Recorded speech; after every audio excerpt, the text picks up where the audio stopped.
First half nung second song ko, medyo mayroon pa akong boses. Dun sa second half ko, hanggang sa last song ko, wala na talaga at all.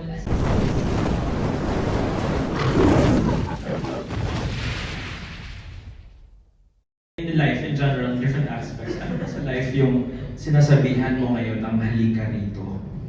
Halika rito, ano ba? Ano,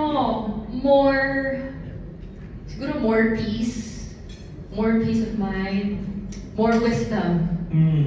Yun, para syempre, mas maging inspired ka lalo sa buhay, at saka sa mga decision making, di ba? Napaka-importanting bagay yan. Kasi pagka at peace ka, parang everything else just follows eh. Parang doon na pumapasok yung security, yung contentment mo in life. Wala ka ng insecurities kasi parang, wala eh, tagad mo na yung kung ano ka eh, as a person eh, di ba? So, yun. More peace, and of course, again, more wisdom. Yeah. Ayun. Okay. Balikan lang namin yung parang isang event. Kasi ngayon natin nakita ulit sa Marriott, sa sasabihin ko yung brand, yung performance mo sa Bingo Plus again. Oh, yes. Oh, di ba? Every time po na pupunta ako na Marriott, yun po lang nalala ko. Oo.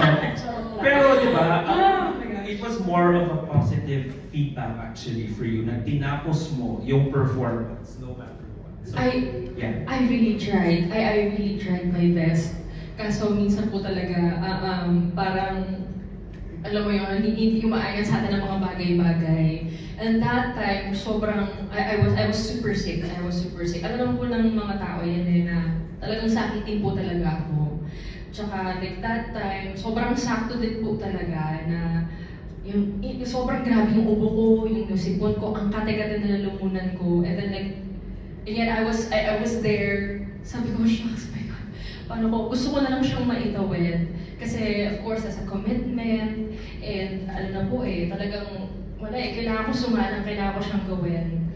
And talaga pong sabi ko, sige, tutuloy ko pa din. Tutuloy ko pa din to. Kahit anong mangyari, tutuloy ko pa din to.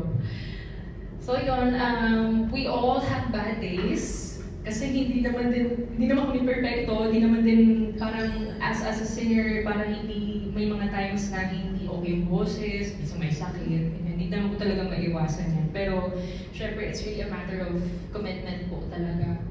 And syempre, nandun na ako, ayoko din mapahiya dun sa mga tao na nag-expected po sa akin. So it's really important to show up. So in the middle of the performance, di talaga pumasok sa isip mo, mag-SOS ako sa chorus part. Actually, nakakaano ka din kasi si Yang was up next eh. Naka-standby na siya sa likod kasi siya po yung susunod na mag-perform after me. Tapos, narinig ko siya sabi, bigyan ng tubig si Julie.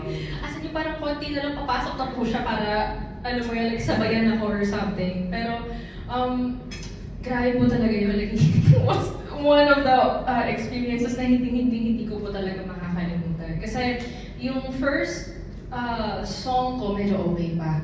Yung first half nung second song ko, medyo mayroon pa akong boses. Dun sa second half ko, hanggang sa last song ko, wala na talaga at all. As in, parang, shocks, like, hindi ko alam kung saan napunta yung boses ko. Pero, yeah, it happens. Pero okay lang din naman.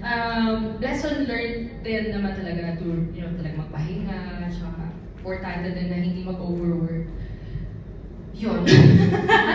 Yeah, for all it's worth, it solicited more positive feedback than, the negative. I think more positive feedback. So last question for me, yung sa saglit lang. Actually, partly sinagot mo na siya kanina. Kasi yung mga divas natin, like sila Regine, sila Lightning, si Lucha, meron talaga silang era in their careers na naglo-low-key. Di ba? Regine Velasquez nag-release ng low-key album. Yes, Si Lani biglang nag-scale back din. Naging radio-friendly yung sound niya. And then, kung papansinin mo, that era in their lives, they already reached a certain, yun nga, sanabi, wala na akong i-prove. Nandyan na ako sa OPM. Okay na talaga ako.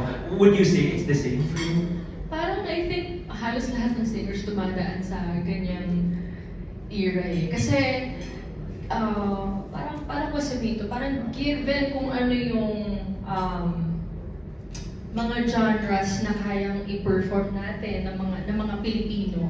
Or like, for example, yung mga singers, di ba? Lagi kami pinibigyan ng mga ballad songs, mga birit, ganyan. Or parang, ano mo yun, like, so much things happening. Parang gusto natin minsan na, alam mo yun, kalmado naman. Kasi, alam mo yun eh, mababalansin mo yun eh.